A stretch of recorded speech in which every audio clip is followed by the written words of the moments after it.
देखिए, इस वक्त हम वजीरगंज विधानसभा क्षेत्र के वजीरगंज में ही हैं और हमारे साथ जाने माने नेता चित्तरंजन कुमार उर्फ चिंटू भैया से जाने जाते हैं। आज हम उनसे मुलाकात किए हैं और उनका इंटरव्यू ले रहे हैं। ये पहला इंटरव्यू है मेरा चित्तरंजन कुमार जी से और जानेंगे वजीरगंज विधानसभा क्षेत्र के जो समस्या है वो कैसे, ये जब विधानसभा में जाएंगे तो कैसे आवाज़ उठाएंगे, कौन कौन सा समस्या को लेकर वहां जाएंगे और जो वजीरगंज विधानसभा क्षेत्र की जनता है वो कैसे इन पे भरोसा करेंगे और कैसे ये दिल जीतेंगे। चलते हैं, सारे मुद्दे से बात करते हैं, आपको रूबरू करवाते हैं। सबसे पहले आपका स्वागत है सर। नमस्कार सर, आपका स्वागत है।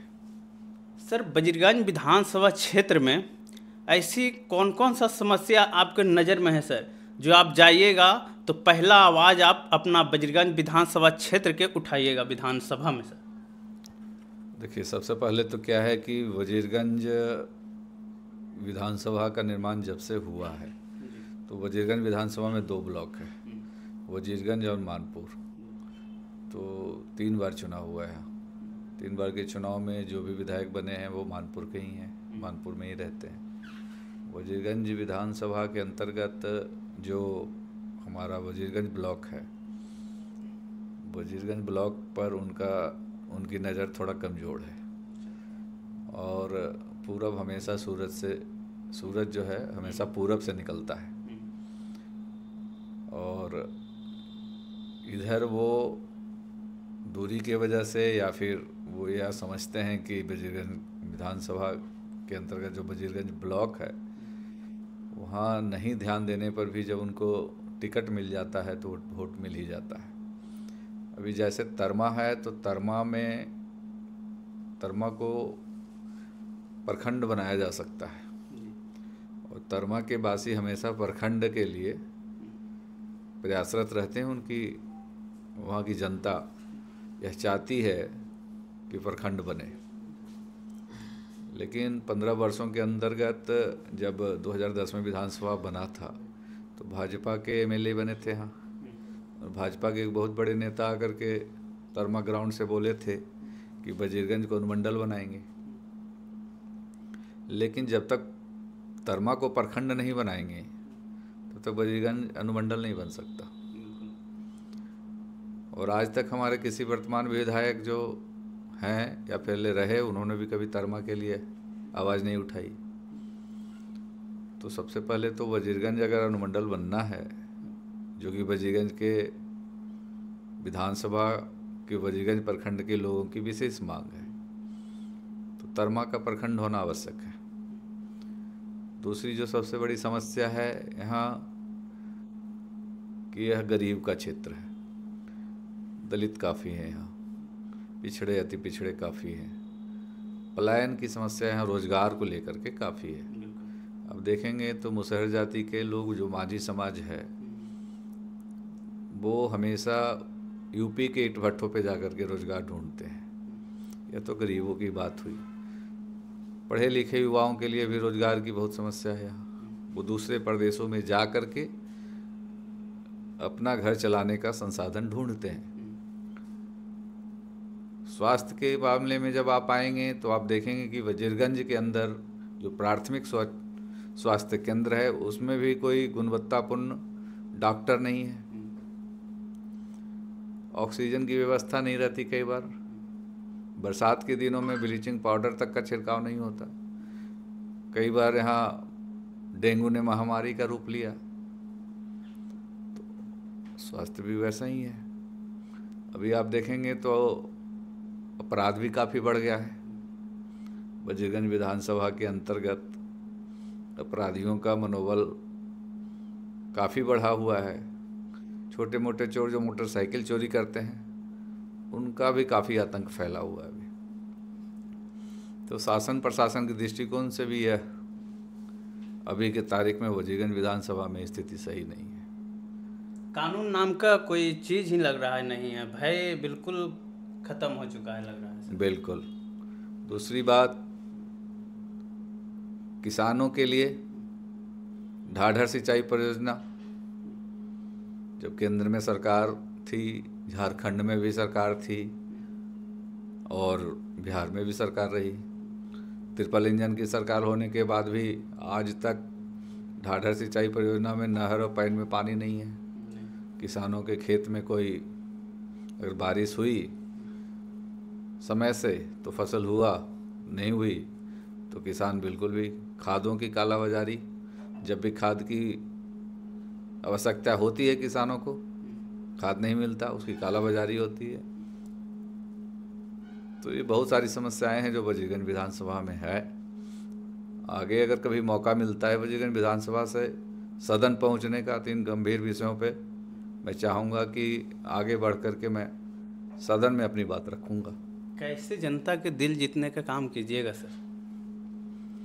देखिए, वजीरगंज विधानसभा के अंतर्गत जब मैं 2020 में चुनाव लड़ रहा था तो वजीरगंज बाज़ार के सड़क, मुख्य सड़क, वजीरगंज बाज़ार की मुख्य नाली, दोनों तरफ की नालियाँ बिल्कुल भी नहीं थी। वो संघर्ष करके उसको बनवाने का कार्य किया गया। दोनों तरफ नाली बनी, कीचड़ में खड़े होकर के सड़क के लिए आंदोलन किया गया, सड़क बना। मैंने अपने खर्चे से वजीरगंज विधानसभा की सफाई का कार्य शुरू कराया। सफाई हुई। आज नगर पंचायत है तो फिर सफाई निरंतर जारी ही है। उसके बाद वजीरगंज विधानसभा के मोड़ पर आप देखेंगे तो शौचालय नहीं था किसी पुरुष और महिला के लिए। आज़ादी के 75 वर्षों के बाद भी शौचालय नहीं है। ये बहुत ही शर्मिंदगी का विषय था वजीरगंज के लिए। आज देखिए उसके लिए संघर्ष किया गया तो आज वजीरगंज मोड़ पर शौचालय है, स्त्री और पुरुष दोनों के लिए। आप देखेंगे तो मंगुरा नदी पर जो दलितों का गांव है, जो महुएत में है, मदरडी और बुधौल को, निर्माण पुल था, बुधौल और मदरडी को जोड़ता है, वो अर्धनिर्मित था। वो 90 से पड़ा हुआ था, सिर्फ कुछ काम हुआ था उसमें, बाकी सब पेंडिंग था। तो ग्रामीणों के सहयोग से और जनता के सहयोग से और हमसे जो सहयोग बना, दशरथ मांझी स्मृति पुल जो दशरथ मांझी के मार्ग को भी जोड़ता है, वह भी बना। युवाओं के लिए फुटबॉल टूर्नामेंट हो, क्रिकेट टूर्नामेंट हो, साइकिल प्रतियोगिता हो या दौड़ प्रतियोगिता हो, निरंतर कुछ न कुछ किया ही जा रहा है। कई गरीब बच्चे ऐसे हैं जिनके पिता नहीं हैं, उनको पढ़ाने का कार्य भी किया जा रहा है।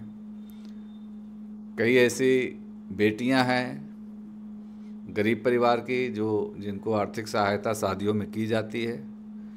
मैं अपना काम कर रहा हूँ और वजीरगंज की जनता के हित में और मुझ में जो सामर्थ्य है, जहाँ तक मुझसे हो पाता है मैं करता हूँ। क्या 2025 में जब चुनाव लड़िएगा पार्टी की तरफ से लड़िएगा कि फिर निर्दलीय लड़िएगा चुनाव सर? नहीं, देखिए, कोई भी व्यक्ति अगर नदी पार करना है तो पहले चाहता है कि नाव से ही पार करे, लेकिन उसको नाव नहीं मिलेगा तो वो तैर करके भी पार होता है। तो पहला प्रयास तो है कि कोई गाड़ी मिल जाए ताकि हम आराम से पहुंच सके पटना। ट्रेन नहीं मिलेगा तो दशरथ मांझी पैदल भी दिल्ली चले गए थे। तो ऐसी परिस्थिति बनेगी तो वो उस समय की बात है। प्रयास होगा पहले कि टिकट मिले, और टिकट मिल जाएगा तो मैं समझता हूँ कि पटना पहुँचने में आसानी होगी। कौन सा पार्टी से आपको लग रहा है कि टिकट मिलने की संभावना है सर? अभी कोई ठोस मेरी समझ में नहीं आ रहा कि मैं किस पार्टी से लड़ पाऊँगा। अभी थोड़ा इंतज़ार करिए उसमें। वजीरगंज ब्लॉक की जिक्र किए सर, वजीरगंज ब्लॉक में काफ़ी पैमाने पर भ्रष्टाचार होती है सर, आप किस नज़र से देखते हैं सर? ये देखिए, वजीरगंज में बिचौलियों का पूरा ही बोलबाला है, वो थाना हो या ब्लॉक हो।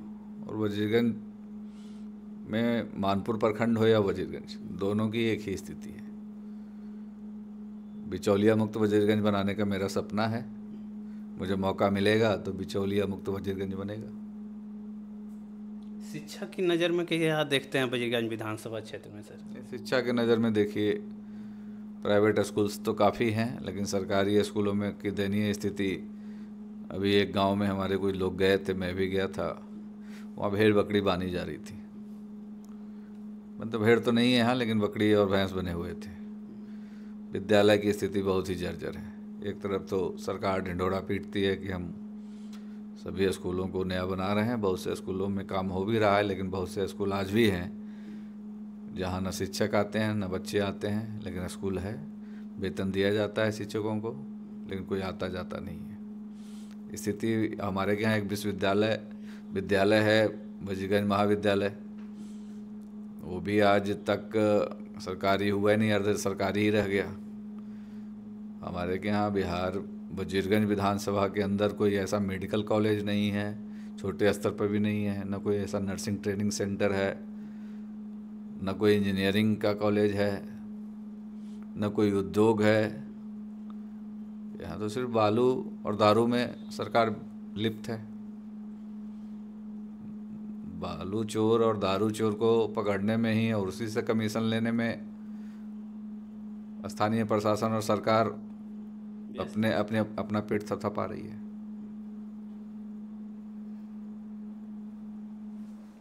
तो सुन रहे थे, हमारे साथ वजीगंज विधानसभा क्षेत्र से पूर्व प्रत्याशी रह चुके हैं और इस वर्ष भी उन्होंने कमर कस लिए हैं कि चुनाव लड़ना है। अगर पार्टी से अगर टिकट मिल जाती है तो बहुत खुशी की बात है, नदी पार हो जाएंगे। अगर नहीं मिलती है तो फिर पैदल ही क्यों न हमें चलना पड़े, पैदल ही नाई के सहारे छोड़ के हमने पैदल ही अपना कदम बढ़ाते हुए नदी पार करेंगे। बाकी आप क्या सोचते हैं इनको बारे में अपना कमेंट बॉक्स में ज़रूर प्रतिक्रिया दीजिएगा। जय हिंद।